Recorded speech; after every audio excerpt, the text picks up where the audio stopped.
vieillissement sain est associé à une baisse des performances cognitives. Cette baisse n'est pas homogène, elle touche nos capacités de façon différente. Et elle est variable d'un individu à un autre, car nous nous construisons tous un capital différent au cours de notre vie. Ce capital est appelé réserve cognitive.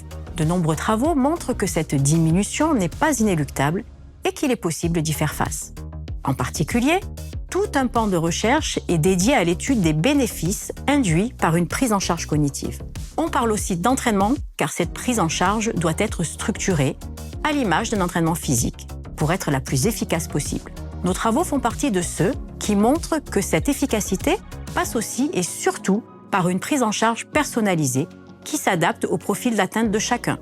Nous avons montré qu'à l'issue d'une prise en charge de 2 mois, ce type d'intervention personnalisée permet d'obtenir des bénéfices de l'ordre de 20% dans certaines tâches de mémoire, mais aussi sur la capacité à partager notre attention.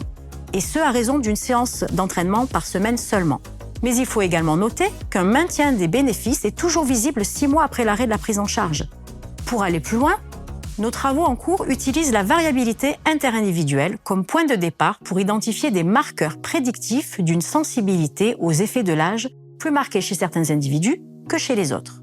Les marqueurs que nous ciblons sont le niveau d'effort fourni au cours d'une tâche cognitive de haut niveau, une tâche de mémoire de travail, et l'activité cérébrale au repos, considérée comme un état préparatoire avant de s'engager dans une tâche. Si nous arrivons à identifier des profils d'individus plus ou moins sensibles aux effets de l'âge, et ce, en amont de l'apparition du déficit cognitif lui-même, alors nous pourrons proposer une prise en charge prophylactique et non plus curative aux plus sensibles.